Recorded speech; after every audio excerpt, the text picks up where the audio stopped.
Applications are frequently deployed on multiple clusters in different regions. This may be because the application needs to comply with regulatory requirements, or there may be a need to deliver a good performance for users. Let us look at a scenario where a new version of the application needs to be rolled out to clusters in 4 locations.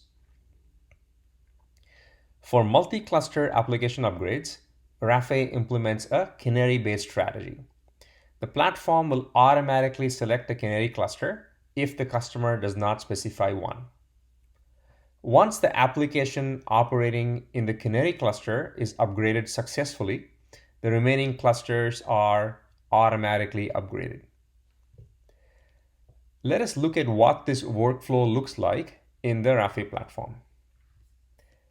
As you can see here, we already have V1 of our application operating in 7 globally distributed clusters.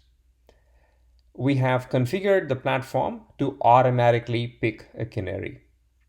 Also, once the system selected Canary is successfully upgraded, the platform has been configured to automatically upgrade the remaining clusters as well.